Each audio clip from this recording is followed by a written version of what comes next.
السلام علیکم کتونکو نن ویډیو د شګفتې باره کې ده د پښتو د ټیلی فلم مشهوره اداکاره د هغې د ژوند باره کې ده د هغې اوس ژوند څنګه تیریږي ټول معلومات موږ راجمع کړي دي تاسو سره په دې ویډیو کې شریکوو د شګفتې مینوال چې څومره هم دي هغوی دې دا ویډیو وګوري چې د هغې د زندګۍ نه خبر شي چې د هغې اوس ژوند څنګه تیریږي او دغه ډرامې څنګه شروع کړې وي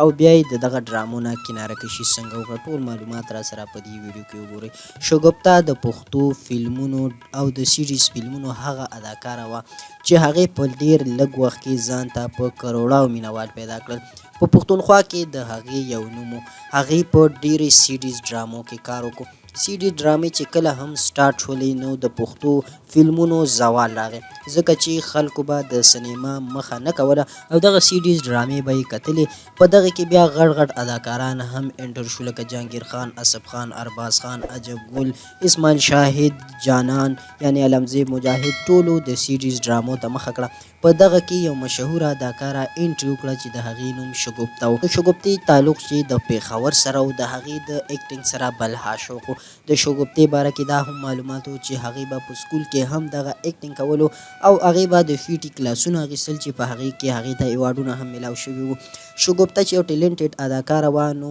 دغه ټولو سینیر اداکارانو سره هغې د پښتون په لباس کې یو داسې کار وکړو چې ټولو